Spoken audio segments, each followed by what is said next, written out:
Please video like and subscribe this channel. No one ever looked twice at the Beggar woman near Gate 9. The spaceport of Halcyon Prime was always crowded, freighters unloading cargo from distant systems, smugglers slipping through customs, soldiers marching in tight formations, and merchants shouting prices in a dozen languages. In all that noise and motion, one thin alien woman sitting against a cracked alloy pillar meant nothing to anyone. She wore torn robes patched with mismatched fabrics. Her skin was a muted shade of pale blue, dulled by dust and hunger. A hood covered most of her face, and her hands were wrapped around a small heat unit that barely worked. To most passers-by, she was just another refugee from a forgotten war. They stepped around her, over her, past her. I noticed her because she didn't beg. My name is Joran Hale, a human mechanic barely making credits fixing shuttle engines at the port. Every day, I walked past dozens of people asking for help, hands out, voices raised. But this woman never asked for anything. She simply watched the crowd with tired, careful eyes, as if she were afraid of being seen. That alone made me curious. The first time our eyes met, she looked away instantly, pulling her hood lower. The second time, I noticed something strange. Despite her condition, she held herself with quiet dignity. Her back was straight. Her movements were controlled. Not like someone broken by the streets. On the third day, I stopped. "Are you hungry?" I asked, holding out a protein bar. She hesitated. Long enough that I thought she might refuse. Then, slowly, she reached out and took it. "Thank you," she said softly. Her voice didn't match her appearance. It was calm, refined, almost musical. "I'm Joran," I said.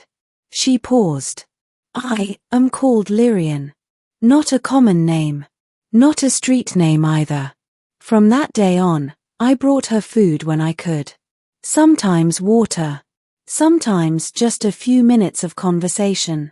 She never asked questions about me, and she never spoke of her past. But she listened, really listened, when I talked about broken engines, unfair supervisors, and my plans to someday leave Halcyon Prime. "You should," she said once. "This world drains hope." That sentence stuck with me. The middle, the truth beneath the rags. Things began to change the night the soldiers arrived. Halcyon Prime was under the authority of the Valia Dominion, a powerful alien empire that had recently crushed a rebellion in a neighboring sector.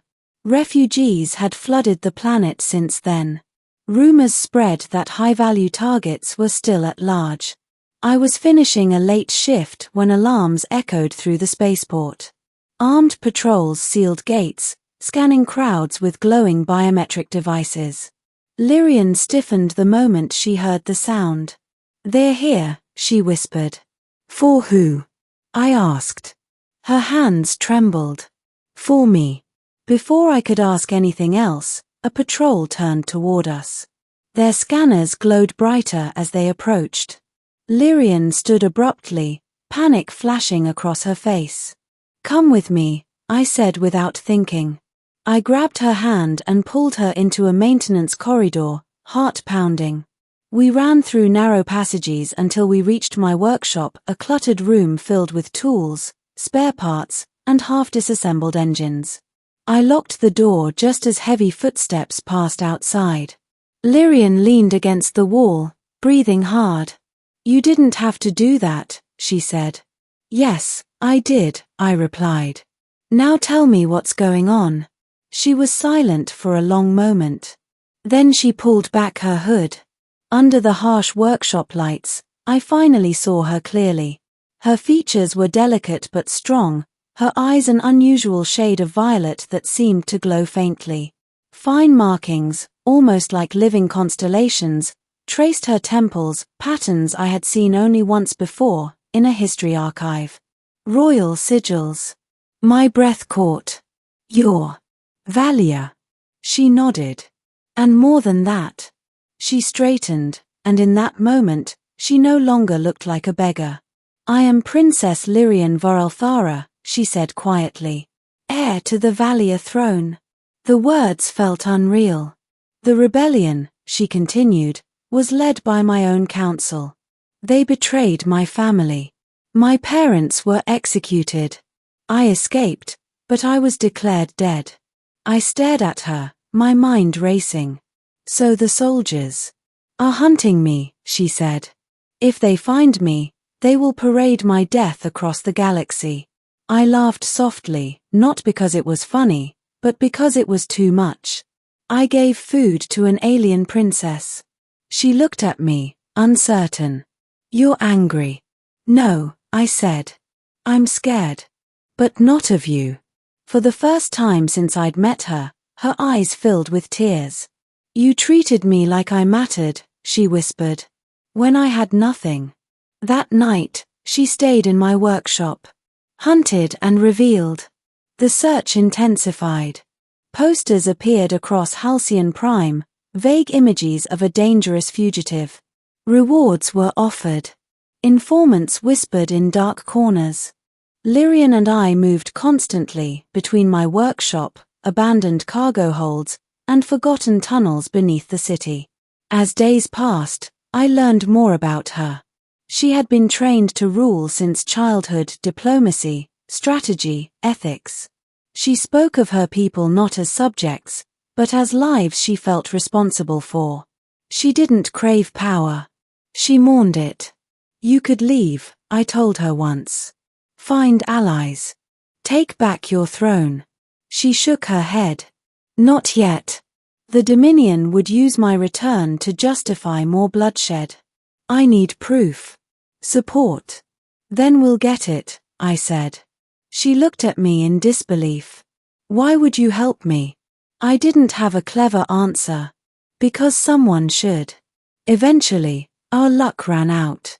A bounty hunter tracked us to an old hangar. He disabled the doors and called in Dominion forces. We were trapped. As soldiers surrounded us, Lyrian stepped forward, removing her cloak entirely. I am Princess Lyrian Voralthara, she declared, her voice echoing through the hangar. By ancient law, you are forbidden to raise arms against me without tribunal. The soldiers hesitated. The commander stepped out, recognition flashing across his face. You were supposed to be dead. So were my parents, she replied coldly. A standoff followed, long, tense, fragile. Then something unexpected happened. News drones arrived.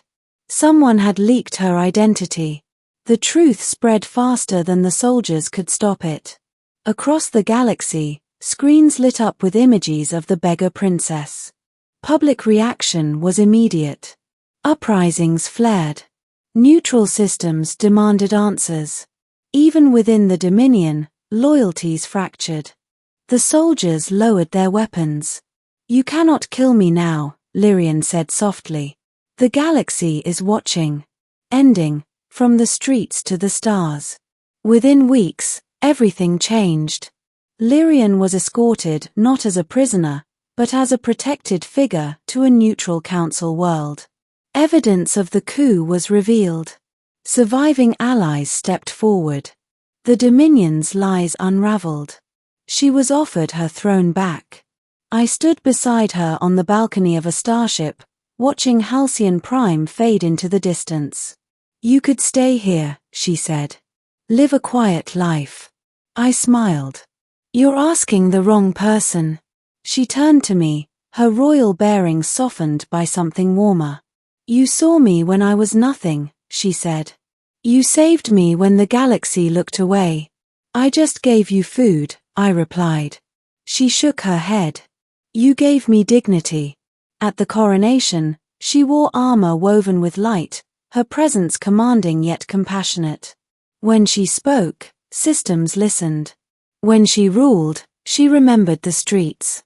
And when she took her place on the throne, she made one final declaration. Let it be known, Princess Lyrian said, that the human Joran Hale is under my protection not as a subject, but as a trusted companion of the crown. The same galaxy that once ignored a beggar now bowed to a queen. And I learned a truth I would never forget. Sometimes, the greatest royalty walks among us unseen, waiting not for power, but for kindness.